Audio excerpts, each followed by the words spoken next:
व्यापारियों के चेहरे से मुस्कान जा चुकी है और उनको कहीं ना कहीं डर है कि अगर ये लॉकडाउन पीरियड लगातार ऐसे ही बढ़ता रहा तो उनके व्यापार की कमर भी टूट जाएगी। ऐसे में अर्थव्यवस्था भी बेपटरी हो चुकी है। तमाम व्यापारियों की अन्य समस्याएं हैं, वो सरकार से भी उम्मीद लगाए बैठा हुआ है। इस बारे में आज हम बात की शुरुआत करेंगे और हमारे साथ व्यापार मंडल संगठन के तमाम पदाधिकारी हमारे साथ मौजूद हैं। उत्तर प्रदेश व्यापार मंडल के उपाध्यक्ष भी हैं, महामंत्री भी हमारे साथ हैं। साथ में जो अगर हम जिला व्यापार मंडल की बात कर लें उसके भी तमाम लोग हमारे साथ आज जुड़े हुए हैं और उनसे चर्चा की शुरुआत करते हैं और जानते हैं कि आखिर उनको उत्तर प्रदेश सरकार से या केंद्र सरकार से किन उम्मीदों की दरकार है। देखिए, लॉकडाउन जो चला है वो कहीं ना कहीं जनहित के लिए किया गया है ताकि कोरोना ऐसी महामारी का लोग शिकार ना हो।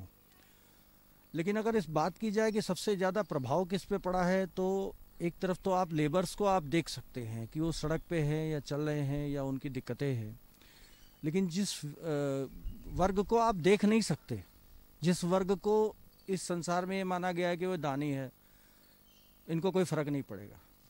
सच्चाई ये है कि आज आपने जो राशन बांटा वो हर घर में बहुत अच्छी तरीके से पहुंच गया, लेकिन 5 लाख से 10 लाख पूंजी वाला व्यापारी जिसके घर में शायद आपको कूलर लगा भी मिल जाए, कहीं कहीं एसी भी लगा मिल जाए, वो ना तो किसी से राशन मांग सकता है, ना अपनी परेशानी कह सकता है, ना अपनी बात कह सकता है। सबसे ज़्यादा सफ़र वो हुआ है जिसके पास में 2 का स्टाफ है, 5 का स्टाफ है, क्योंकि व्यापारी का अपना स्टाफ जो है वो बच्चे की तरह होता है। बहुत अहम बात करी और ख़ासतौर से उन मझोले व्यापारियों की इन्होंने बात करी है जिनका 5 से 10 लाख रुपए का व्यापार है और जिनके यहाँ 2 से 4 मजदूर तक काम करते हैं। उन मजदूरों की भी अगर रोजी रोटी की बात करें तो उन पर भी समस्या आई है। हमारे साथ प्रदेश उपाध्यक्ष भी हैं व्यापार मंडल के। भाई साहब, आपका क्या मानना है, जिस तरह से अभी मनाज जी ने सवाल उठाया कि मझोले व्यापारी पे सबसे ज़्यादा प्रभाव पड़ा है? तो मध्यम वर्ग का व्यापारी है, जिसके पास छोटी पूंजी है, छोटा व्यापार है, बैंक का भी उसके ऊपर कर्जा है। लॉकडाउन को लगभग 50 दिन पूरे होने जा रहे हैं। 50 दिन से काम बिल्कुल बंद है और बैंक का मीटर उसके ऊपर दौड़ रहा है।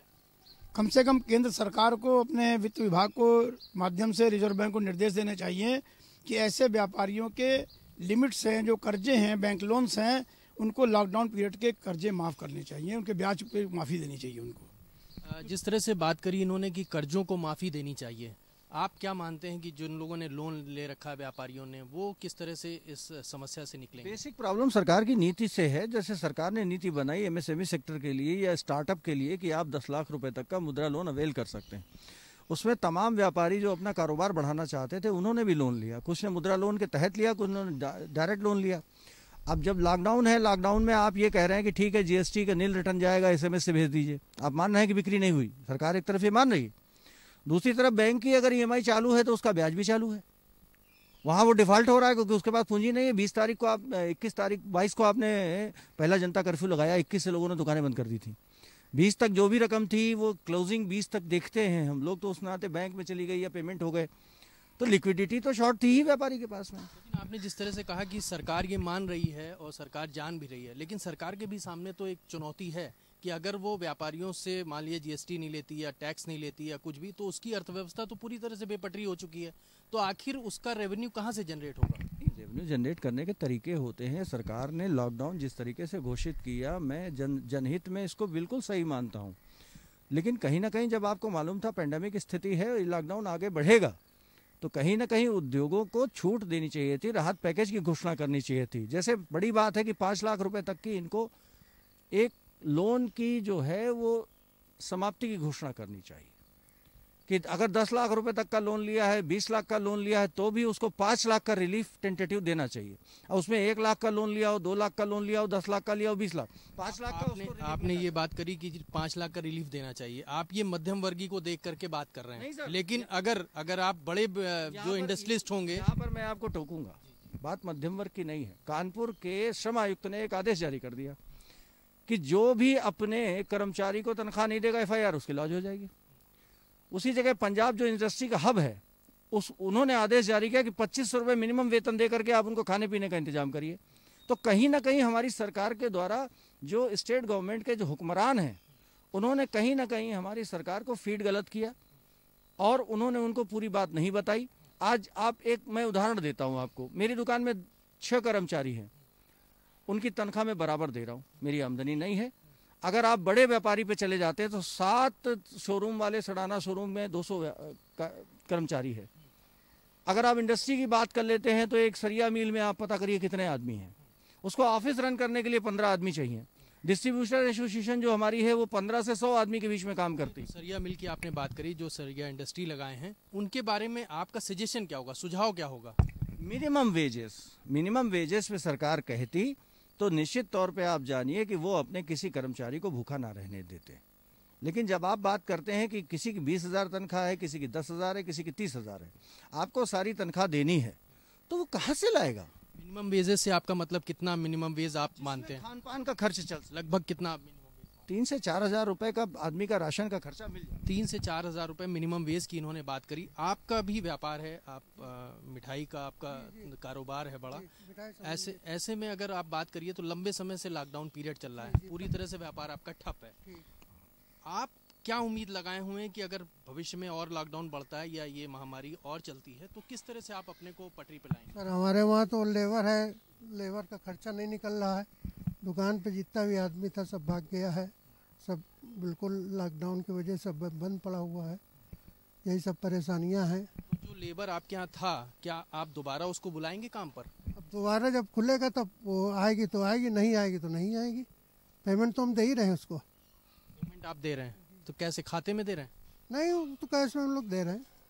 लेबर तो जा चुकी है आपने बताया, तो आप कैश कैसे दे रहे हैं? अब लेबर वहाँ से आती है गाँव से, तो उसको हम लोग दे देते हैं कि चलिए आपका खर्चा पानी चलता रहे। आगे आप लोगों की आपस में जो मिष्ठान वाले जितने भी लोग हैं उनसे बात हुई होगी, क्या निष्कर्ष निकला? नहीं अभी कोई मीटिंग नहीं खैर हुई है आपस में ऐसी। हमारे साथ कुछ और लोग हैं, व्यापारी हैं, उनसे बात करेंगे। आपका किस चीज़ का बिजनेस है और क्या? हमारा फुटवेयर का बिजनेस है जी। और फुटवेयर का जो बिजनेस है बहुत छोटे लेवल का होता है, बहुत बड़े लेवल का नहीं होता है। और जिस लेवल पे भी होता है उसमें काफ़ी लोग जब जुटते हैं तब ये काम होता है।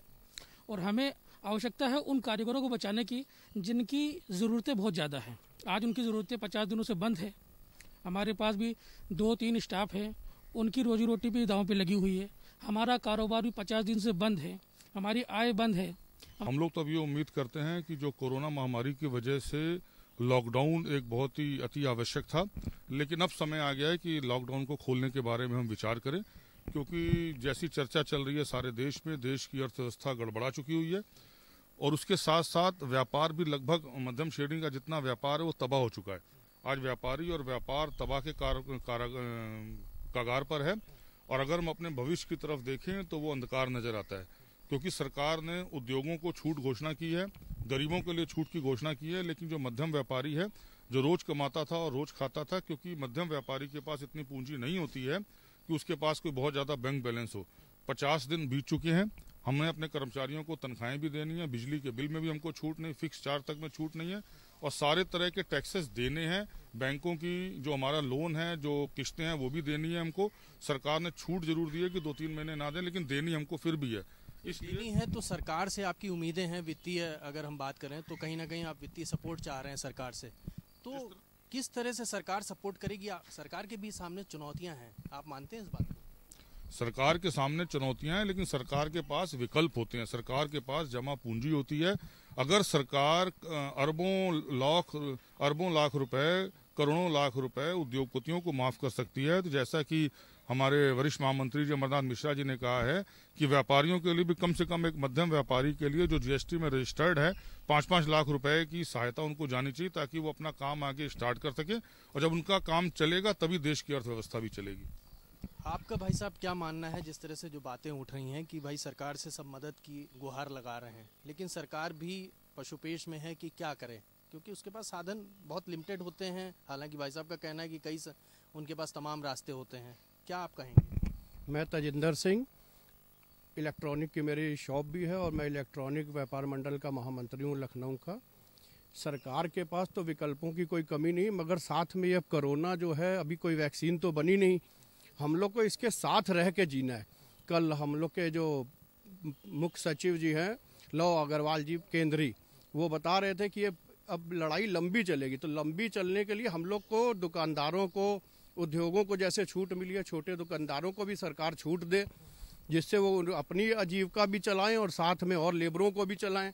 जो भी दुकान होगी तो 1 से 2 आदमी कम से कम छोटी दुकान वाला अपने लेबरों को रखेगा। एक ये समस्या निकल के आ रही कि भाई लेबर की आप लोग बात कर रहे हैं कि लेबरों को हमें तनख्वाह देनी है, लेबर जो हमारे यहाँ काम करते थे। लेकिन अगर आप व्यापार की बात करें, भाई आम आदमी भी देखिए जो नौकरी पेशा उसकी बात छोड़ दीजिए, लोगों के पास आमदनी का जरिया खत्म हो चुका है, लोगों के पास पैसे नहीं हैं। आप व्यापारी हैं, आपके पास चलिए ठीक है जमा पूंजी होगी थोड़ी बहुत, लेकिन आप क्या मानते हैं कि अभी अर्थव्यवस्था को पटरी पर आने में कितना समय लगेगा? देखिए मोटी मोटी बात मैं आपको बता दूं, मैं अभी प्रदेश की बात ना करके उत्तर प्रदेश की अगर बात करूं तो 96% कंज्यूमर प्रदेश है हमारा। यहाँ पर जो भी माल आता है आयात होकर के आता है, दाल से लेकर के और प्रोडक्ट तक। और अर्थव्यवस्था पटरी में आने का मतलब, अगर रेडीमेड का कारोबारी हूँ मैं अपने बारे में बताऊंगा तो 20 मार्च से अगर हम बंदी को देखते हैं तो लुधियाना जहाँ की इंडस्ट्री जाड़े पर आधारित है, जाड़े का माल लुधियाना से ऑल ओवर वर्ल्ड जाता है। तो जब लुधियाना में मार्च से ही बनना शुरू हो जाता है माल जाड़े का, अब क्योंकि लेबर माइग्रेट कर गया, फैक्ट्रियाँ बंद हैं, गवर्नमेंट ने कहा फैक्ट्री खोल लीजिए 33% की उपस्थिति के साथ। जब लेबर ही नहीं तो खुलेगा क्या? नॉर्म्स इतने टफ हैं कि उसको वो आदमी फॉलो नहीं कर पा रहा। अब ऐसी स्थिति में मैं आपको बता रहा हूँ, ये कम से कम 1 साल का साइकिल पूरे व्यापार का ध्वस्त हो गया। अगर खुलेगा भी तो ये पिक नहीं कर पाएगा, क्योंकि ये गोल्डन सीजन था। मार्च, अप्रैल, मई, जून, जुलाई, अगस्त, सितंबर किसी भी कारोबार के लिए कभी गोल्डन नहीं रहा। सितंबर को हम लोग सितंबर के नाम से जानते हैं। लेकिन खाद्यान्न की अगर बात करें, जिस तरह से खाद्यान्न वितरण सरकार कर रही है, तो उसमें रिलीफ मिला है कुछ आप लोगों को? क्योंकि इस समय तो बहुत ज़्यादा खरीद हुई है। नहीं, खाद्यान्न की अगर हम बात करें तो खाद्यान्न के व्यापारी परेशान सिर्फ इस बात से है कि हम गांव कस्बे के व्यापारी को उधार माल बेचते हैं, और गांव कस्बे का व्यापारी पिछले 50 दिनों से अपने बाज़ारों में नहीं आ रहा है। हमें तो अपनी जो 75%, 60% से 75% की पूंजी जो गाँव में फंसी है, वो लॉकडाउन खुलने के बाद बिल्कुल डूबी नज़र आ रही है। हमारा व्यापारी बहुत परेशान है, शहर का व्यापारी, थोक का व्यापारी, कि वो गांव के छोटे छोटे बाज़ारों में, हाट में जो दुकान लगाते हैं, जिनकी तरफ 50,000 रुपये से लेकर 1 लाख रुपये तक रुपया बाकी है, वो कैसे हमारा वापस आएगा। इसके अलावा जो सरकार ने श्रमिकों को अपने अपने प्रदेशों में वापस बुलाने का जो फैसला लिया है, ये कोई बहुत बड़ा समझदारी का निर्णय नहीं है। आज उन्होंने हर बड़े प्रदेशों से अपने श्रमिकों को वापस बुला लिया, बम्बई से, लुधियाना से, दिल्ली से और उत्तर प्रदेश या जहाँ जहाँ से वो लोग आए थे, बिहार से उनको भिजवा दिया। अब उन इंडस्ट्रीज़ को चालू करना एक बहुत बड़ी समस्या काम है। जो जहाँ पर था वहाँ पर उसके लिए खाने पीने के सामान की व्यवस्था होनी चाहिए थी, और उसके लिए जो भी समुचित वेतन की व्यवस्था जहाँ जहाँ काम कर रहा था उसको करवानी चाहिए सरकार को। लेकिन सरकार ने वापस नहीं बुलाया। श्रमिक तो परेशान था, इसलिए उसने कहा चलिए हम वापस चलते हैं अपने अपने घर। वो तो पैदल चल के आ रहा है। श्रमिक तो इसलिए वापस आ रहा था कि उसकी चूंकि समुचित व्यवस्था वहाँ पर उनकी प्रदेश की सरकारों ने नहीं की। वहाँ पर अगर उनके खाने के और ठहरने की समुचित व्यवस्था प्रदेश सरकार ने की होती तो श्रमिक अपने घर वापस कभी आने की नहीं सोचता। नई पॉलिसी बनी है कि भाई जो अगर आप काम करेंगे तो अपने श्रमिकों को वहीं आप रोकिए, उनका पूरा इंतजाम करिए। आप इस बात से सहमत हैं? हाँ, बिल्कुल जरूरी है। तो अगर हम अपने श्रमिक को अपने यहाँ नहीं रोक पाएंगे तो आगे हम कैसे अपनी इंडस्ट्री चलाएंगे, कैसे अपनी फैक्ट्री चलाएंगे, कैसे अपना कार्यक्रम चलाएंगे। के लिए श्रम कानूनों में संशोधन किया है, अच्छी बात है, इससे विदेशी कंपनियां आएंगी। लेकिन हम लोग का जो मध्यम स्तर का जो व्यापार है, जो व्यापारी है, उसके लिए सरकार को कुछ सोचना चाहिए ताकि हम लोग का जीविकोपार्जन चल सके और व्यापार चल सके।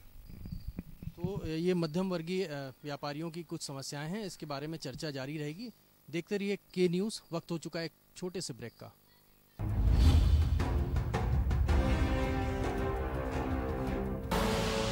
आप देख रहे हैं के न्यूज़, खबरों का सारथी। कोरोना संकट काल में के न्यूज इंडिया की देशवासियों से अपील है कि हम जाति धर्म को भूलकर कोरोना को हराने में एक साथ खड़े हों। जरूरतमंदों की मदद करें। कोरोना के खिलाफ जंग में हम अपना योगदान दें। हम सब मिलकर लड़ेंगे और मिलकर जीतेंगे। जिसने पूरी दुनिया को तड़पाया, उसके पर्दाफाश का हमने बीड़ा उठाया। कोरोना पर चीन का कच्चा चिट्ठा हम खोलेंगे, खुलकर बोलेंगे। जानलेवा वायरस वाला किलर अब बच के जाएगा किधर? कोरोना पर चीन एक्सपोज, TV9 भारतवर्ष पर हर रोज। TV9 भारतवर्ष, अब तो सब देख रहे हैं। खुदी को आजमाया है तो ये अंदाज आया है, खुदी को आजमाया है तो ये अंदाज आया है। तुम में भी मैं हूं, शुद्ध प्लस पान मसाला।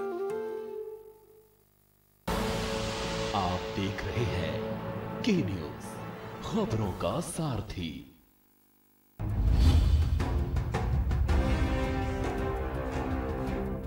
कोरोना वायरस को लेकर के जहां पूरा विश्व इस संकट के दौर से गुजर रहा है, वहीं पर अगर हम उत्तर प्रदेश की बात कर लें तो यहाँ पर भी व्यापारियों को लेकर के बड़ा पशुपेश है कि व्यापारी आखिर अपने व्यापार को कैसे पटरी पर वापस लाएंगे। तमाम व्यापारी संगठन के नेता आज हमारे साथ बात करने के लिए मौजूद हैं और वो अपनी समस्याओं को भी बता रहे हैं। हालांकि ये मान रहे हैं कि सरकार के सामने भी बड़ी चुनौती है कि आखिर वो इनको किस तरह से सहूलियतें दे सकता है। लेकिन वित्तीय की अगर बात कर लें, वित्तीय क्षमताओं की, तो वो कहीं ना कहीं एक आशा बनी हुई है व्यापारियों की कि सरकार उनको कहीं ना कहीं से सब्सिडी दे दे या उनके जो लोन चल रहे हैं उनमें कुछ कटौती कर दे, जिससे उनको थोड़ी सी राहत मिल सके।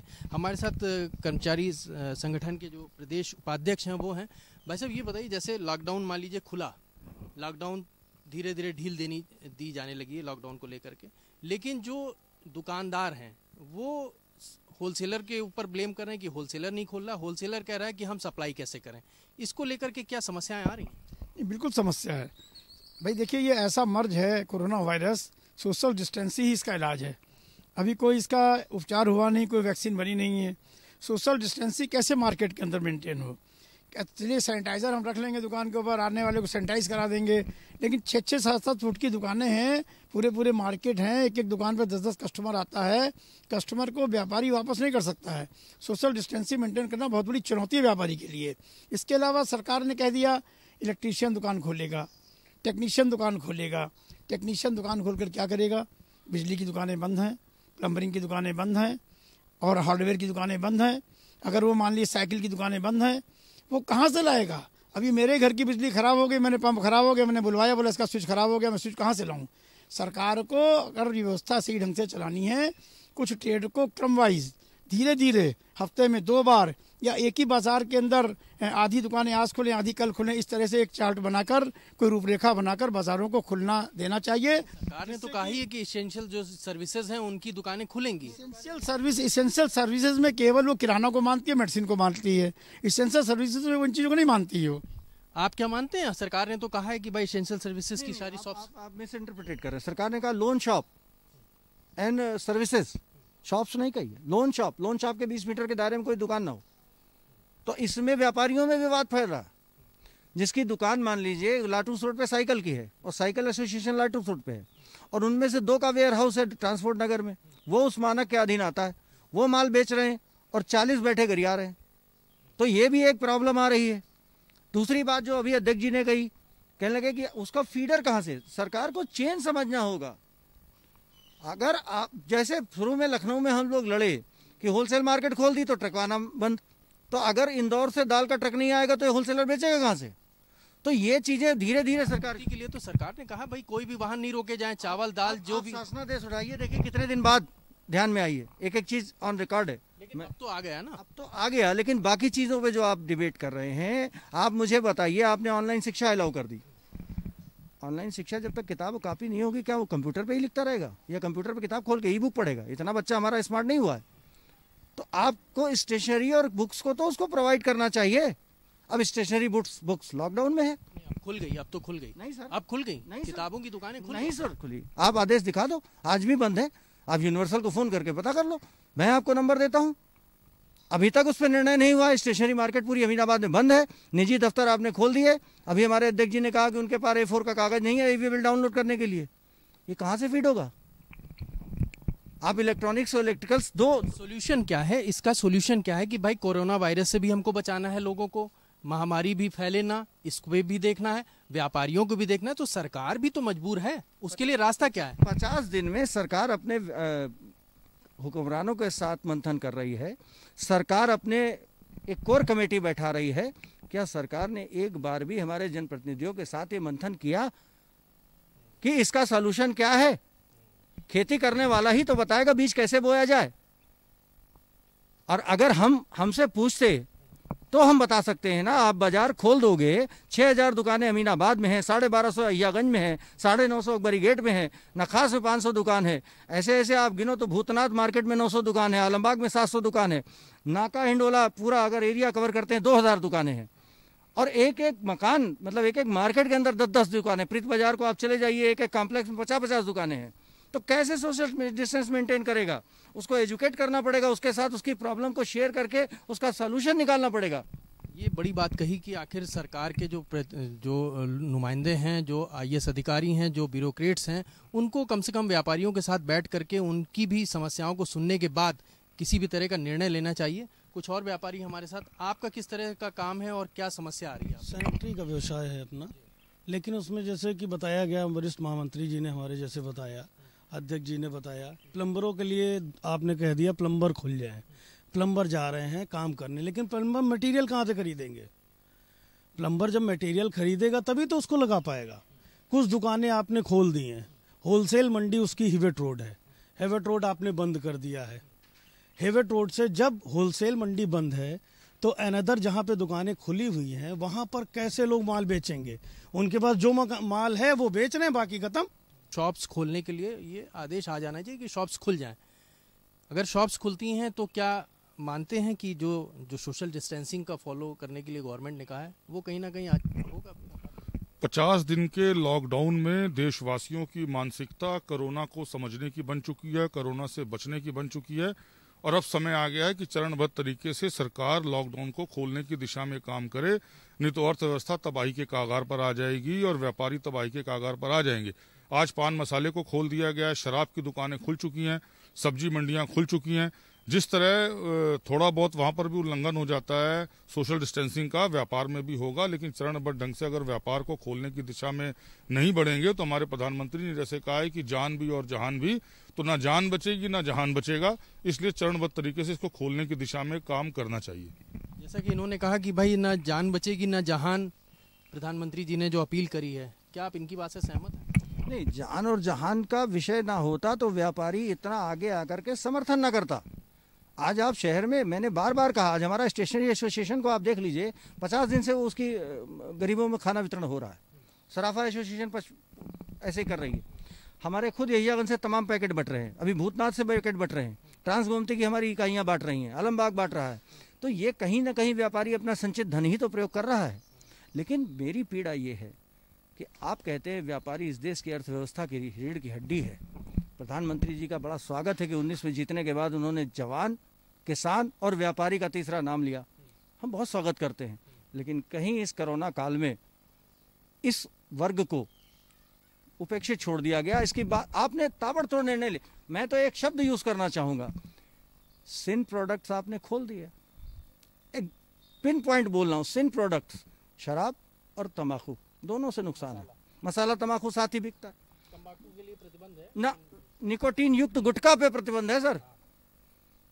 देखो सर, मैं क्लियर बोलूंगा, तो आपने सिन प्रोडक्ट खोल दिए, क्यों? उसमें राजस्व ज्यादा है। लेकिन आपको मैं बताऊं, 72,000 करोड़ जो सरकार को सालाना मिलता है, 6,000 करोड़ महीने का हुआ, उसमें कहीं ना कहीं अन्य व्यापार का 1 से 1,500 करोड़ रुपए का टैक्स का सरकार को जाता है यूपी में। ये जिस तरह से बात इन्होंने उठाई कि अगर हम टर्नओवर की बात कर लें, जीएसटी की, आपको क्या लगता है उत्तर प्रदेश में जिस तरह से हालात चल रहे हैं, इससे कितना घाटा हुआ है राजस्व का? और अगर ये लगातार लंबे समय तक चलता रहा तो क्या और समस्याएं खड़ी होंगी? नहीं, समस्या तो देखिए, अगर सरकार को नहीं दिखती तो शराब खोलने और गुटखा खोलने के निर्णय को सरकार नहीं लेती। घाटा तो निश्चित रूप से है, इससे नहीं बचा जा सकता, मतलब इनकार नहीं किया जा सकता है। कितना घाटा लगभग हुआ है? नहीं, कई लाख करोड़ का घाटा है। सरकार को अभी टीवी बता रहा था कि कम से कम 1 लाख करोड़ से ज़्यादा का सरकार को राजस्व का नुकसान हो चुका है।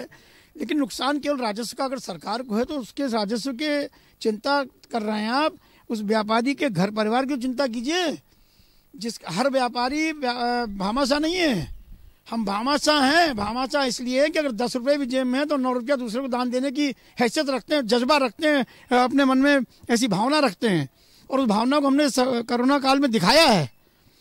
कोई व्यापारी ऐसा नहीं है, चाहे वो संघ कर रहा हो, चाहे नगर निगम कर रहा हो, चाहे सरकारी एजेंसियां काम कर रही हो, सारा पैसा और सारा धन और सारी व्यवस्थाएं व्यापारी चला रहा है। इसको सारा पैसा दे रहा है, व्यापार भी बंद किए है और अपना पैसा भी खर्चा कर रहा है। अब उसको चिंता होने लगी है। 50 दिन तक हम बिल्कुल आंखों पे पट्टी बांधकर, दिल पर पत्थर रखकर बैठे रहे, लेकिन शराब खोलकर, गुटखा खोलकर सरकार ने हमारे दिल पर बहुत बड़ा कुठाराघात काम किया है। सोशल डिस्टेंसिंग की धज्जियां उड़ा दी गई हैं। अरे पुलिस वॉरियर्स जिनका हम फूल बरसा के स्वागत करते थे, उनकी ड्यूटी क्या शराबियों की लाइन लगवाने की लगानी पड़ी है? सरकार को शर्म आनी चाहिए। और मैं तो कहता हूँ कि अगर सरकार सरकारी प्रतिनिधियों से बात करे, व्यापारी प्रतिनिधियों से बात करे, तो बाज़ारों के अंदर सोशल डिस्टेंसिंग हम मेंटेन कराएंगे। हम पूरे बाज़ार को 2-3 चरणों में खोलेंगे। आज एक शिफ्ट की दुकानें खुलेंगी, या आज एक दुकान छोड़ के एक दुकान खुलेगी, कल एक दुकान छोड़ के एक दुकान खुलेगी। कोई रोड मैप व्यापार मंडल बनाकर देगा अगर व्यापारी प्रतिनिधियों के साथ जिला प्रशासन बैठकर वार्ता करे। इससे निपटा जा सकता है, ऐसी कोई खास बात नहीं है। लेकिन जो जिस तरह भाई साहब ने कहा कि जिला प्रशासन जो रोड मैप तैयार करेगा, तो इस बारे में व्यापार मंडल से कोई चर्चा ही नहीं हुई। नहीं साहब, शुरू में चर्चा हुई तो शुरू में बड़ा एग्रेसिव मूड था प्रशासन का, तो हम लोग भी बैकफुट पे आ गए कि जो आप कहो वो हम करें। सबसे बड़ी बात एक और है जो अभी चर्चा में नहीं आई है, आपने ग्रीन, ऑरेंज और रेड जोन कर दिया। आपको मालूम है बाराबंकी ग्रीन जोन में है, और लखनऊ फीडर है आपका बहराइच तक का, सुल्तानपुर तक का, फैज़ाबाद तक का, हरदोई तक का, हर तरफ लखनऊ का माल जाता है। अब क्या हो रहा है, वहाँ ग्रीन जोन है, यहाँ रेड जोन है, यहाँ बाज़ार बंद है, वहाँ बाज़ार खुली है। जो हमारा व्यापारी जिस पे लाखों रुपए हमारा कर्जा है, वो वहाँ से माल लेकर उठा करके काम करना शुरू करेगा, पलट के लखनऊ नहीं आएगा। ये मैं जो आपको कह रहा हूँ, साल भर की अर्थव्यवस्था, इसमें कई व्यापारी जो हैं आहत होंगे, इस कदर आहत होंगे कि वो परेशानी में पड़ जाएंगे जब पूंजी नहीं वसूली जाएगी। परिवार पे भी संकट आएगा सर, बहुत सी चीज़ें आ सकती जो मैं कैमरे पे नहीं कहना चाहता। व्यापारी दुखी है, परेशान है, इसको सरकार को रियलाइज़ करना होगा। आखिरी कमेंट्स आप सभी से लेंगे, 2-2 लाइन में आप लोग अपनी बात कहिए, अपना सुझाव बताइए सरकार को, और क्या आप ठोस निर्णय अगर आप जो कहना चाहें वो आप कहिए। ठोस निर्णय 2 शब्दों में है कि आप, जैसा कि हमारे अध्यक्ष जी ने कहा, कि जो व्यक्ति उससे परेशान है, जो व्यक्ति उससे कनेक्टेड है, उसके साथ बैठ के उसका सलूशन निकालिए, कमेटी बनाइए जो व्यापारियों के साथ बैठे। हो सकता है हम कुछ गलत कहें, वो सही सलूशन दें, हो सकता है वो कुछ गलत कहें, हम सही सुझाव दें, तब रास्ता नहीं। एक सुझाव दिया, आपका क्या सुझाव होगा अगर आप बात करें तो सरकार को क्या आप कहेंगे? नहीं, सरकार हमसे बैठकर वार्ता करेगी तो जान की चिंता हमें भी ज़्यादा है, केवल सरकार को नहीं है, जान की चिंता हमें भी ज़्यादा है। और इस सोशल डिस्टेंसिंग को मेंटेन करने में हम जितना सहयोग कर सकते हैं हो सकता है। दूसरी बात एक और कहना चाहूँगा, व्यापारी ने आवश्यक वस्तुओं की सप्लाई या मेडिसिन मार्केट खोलने की या दवाई दुकानें खोलने की सप्लाई जिस तरीके से पुलिस अधिकारियों ने, पुलिस कर्मचारियों ने, डॉक्टरों ने, सफाई कर्मियों ने की है, उस तरह व्यापारियों का नाम दर्जा भी उन वॉरियर्स में आना चाहिए जो एक बार भी नहीं आया। हमने भी अपने जान की चिंता न करते हुए अपनी राशन की दुकानें खोली हैं। हमारे संपर्क में तमाम तरह के लोग आए हैं, लेकिन हमने उसकी चिंता न करते हुए जनता को माल की सप्लाई पूरी होती रहे, इसके लिए वो काम करने का कार्य किया है। लेकिन इस क्षेत्र में कहीं भी किसी ने व्यापारियों की प्रशंसा नहीं की। मैं तो कहूँगा सरकार को चाहिए, अगर हमारा मनोबल बढ़ाना चाहती है, हमसे और सहयोग लेना चाहती है, तो हमको भी उन कोरोना वायरस की श्रेणी में शामिल करे और हमारा इस तरह से अभिनंदन करे। देखिए हम उनको कितना सहयोग करते हैं। आपका क्या कहना होगा? अब वक्त आ गया है कि सरकार को रोड मैप बनाना चाहिए कि बाजार और व्यापार खुल सके। सरकारी प्रतिबंधों के साथ सरकारी जो आवश्यकताएं हैं कोरोना से लड़ने के लिए, उसके साथ व्यापार को और बाजारों को खोलने की व्यवस्था सरकार को करनी चाहिए। तो ये तमाम व्यापारी संगठन थे जिन्होंने अपनी बात को रखा, और साफ तौर से इनकी जो मन की जो टीस थी वो निकल के सामने आई कि जो भी सरकार निर्णय ले रही है उसमें कम से कम कोई प्रतिनिधित्व करने वाला व्यापारी संघ का नेता या व्यापारी नहीं था। उस जो भी गाइडलाइंस बनाई गई हैं उनका मुख्य सबसे ज़्यादा अगर कष्ट है तो व्यापारियों को यही है कि निर्णय उनके ऊपर जबरन थोपे से जा रहे हैं। क्या समस्याएं हैं, उनका समाधान निकल सकता है। ज़रूरत है तो साथ में बैठ करके आपसी विचार विमर्श के बाद ही निर्णय ले सरकार, और इस पर विचार करने की भी जरूरत है क्योंकि व्यापारी पूरी तरह से त्रस्त हो चुका है। और व्यापारी संगठन के जो उपाध्यक्ष हैं उनका भी कहना है कि इन्होंने खाद्यान्न की दुकानें खोली तो कोरोना वॉरियर्स की जो अगर हम बात कर लें तमाम लोगों को करा गया, तो उन्होंने कहा खुद हमने इस अपनी जान को जोखिम में डाल करके खाद्यान्न की दुकानें खोली, खाद्यान्न सप्लाई किया, लेकिन इनके वर्ग को कहीं ना कहीं उपेक्षित किया गया है। ये तमाम समस्याएं थीं जो व्यापारियों ने आज अपने दिल की बात कही है। अब ज़रूरत है तो सरकार को इनकी चिंता करने की, आपस में बैठ करके क्या इनका आखिर जो भी इनका सॉल्यूशंस हो, जो इनकी बात हो, उसको सोचे और फिर उसके ऊपर कोई निर्णय ले। आज के लिए बस इतना ही। कैमरामैन रियाज के साथ मनीष श्रीवास्तव, के न्यूज़ लखनऊ।